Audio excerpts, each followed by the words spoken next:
Shalom saudaraku, selamat pagi. Renungan The Message 12 Juni 2024 dengan tema Jangan Jauh Bapa. Tahukah saudaraku, Tuhan ingin supaya engkau dan saya punya ikatan yang kuat dengan Dia.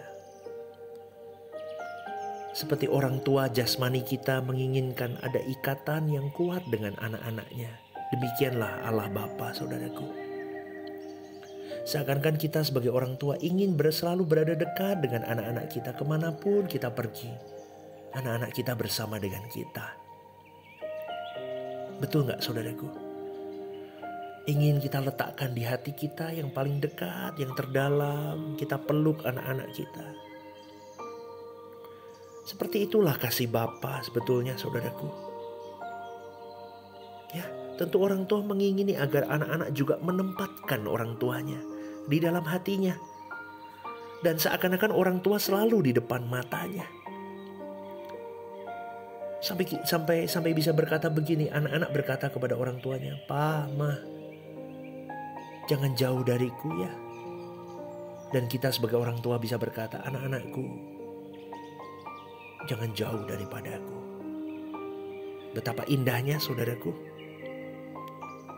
Jika demikian yang diharapkan, anak-anak selain memiliki ikatan hati dengan orang tua, anak-anak juga bisa selalu melakukan apa yang orang tuanya inginkan, apa yang orang tuanya kehendaki. Jadi kalau anak-anak meletakkan orang tua di depan matanya, dan dimanapun dia berada selalu menempatkan orang tuanya di hatinya, pokoknya orang tuanya tidak jauh dari hatinya, maka anak-anak akan mengerti dan selalu ingat apa yang diinginkan oleh orang tuanya untuk dilakukan. Apa yang baik, apa yang tidak boleh. Anak-anak selalu mengingatnya. Begitu juga dengan Tuhan, saudaraku. Dia menginginkan hal itu sama kepada kita anak-anaknya. Banyak hal dalam hidup ini yang bisa memikat hati kita. Dan kita bisa menempatkan hal-hal itu di depan mata kita dan di hati kita. Kalau demikian, hubungan kita dengan Tuhan pasti tidak harmonis dan tidak ideal. Karena orang yang tidak menempatkan Tuhan, sampai dia bisa berkata, "Bapa, jangan jauh dariku," maka dia tidak akan meletakkan Tuhan di dalam hatinya. Dan pasti hidupnya ceroboh, saudaraku. Dan orang-orang seperti ini pasti tidak memperhatikan perasaan Allah. Sama seperti anak-anak yang tidak meletakkan orang tua di dalam kedalaman hatinya yang terdalam. Yang tidak menaruh orang tuanya dengan hormat yang layak. Dan dia tidak mengingat apa yang orang tua inginkan untuk dia lakukan. Kalau kita meletakkan Allah di dalam hati kita yang terdalam, sampai kita berkata, "Jangan jauh daripadaku Bapa," maka kita akan berusaha melakukan apa yang Allah kehendaki. Ingat saudaraku, keputusan kita lah yang menentukan hidup kita. Jadi apakah seseorang memutuskan tidak bersungguh hati di hadapan Tuhan, atau sungguh hati meletakkan Tuhan di kedalaman hatinya, sampai dia berkata, "Jangan jauh daripadaku," dia pasti hidupnya tidak akan sembarangan, saudaraku. Tetapi kalau orang tidak punya waktu seperti itu, saudaraku, dia pasti tidak memiliki hubungan dengan Allah dengan secara baik. Jadi kalau orang memang tidak menempatkan Tuhan di depan matanya, tidak menaruh Tuhan di hatinya, Roh Kudus tidak bisa pimpin. Dan orang seperti ini pasti meluncur ke api kekal. Dan itu mengerikan. Tapi kalau seseorang menempatkan Tuhan sungguh-sungguh di dalam hatinya, maka Roh Kudus pasti memimpin orang ini. Roh Kudus akan mengingatkan kepada kita segala sesuatu yang Allah mau untuk kita untuk yang Dia kehendaki untuk kita lakukan. Dan juga Roh Kudus akan mengingatkan kita apa yang tidak patut kita lakukan, yaitu yang Tuhan tidak kehendaki. Selanjutnya, Tuhan pasti akan memberi kita kepekaan untuk mengerti apa yang menjadi kehendak Allah. Apa yang baik, apa yang berkenan, apa yang sempurna. Saudaraku, Roh Kudus akan memberi kita gairah untuk melakukan apa yang memanjakan perasaan Bapa. Roh Kudus juga akan membuka mata pengertian kita untuk kita bisa memahami, mengerti apa yang Allah kehendaki untuk kita lakukan. Ya, jadi ini berita baik untuk kita semua menjadi orang kudus, orang yang saleh, orang yang tidak bercacat celah, peka mendengar suara Tuhan, mengerti kehendak dan rencana Tuhan untuk kita lakukan. Tapi semua itu kembali ke kita, tergantung kita. Jadi bukan spekulasi, bukan gambling saudaraku, itu kembali ke kita.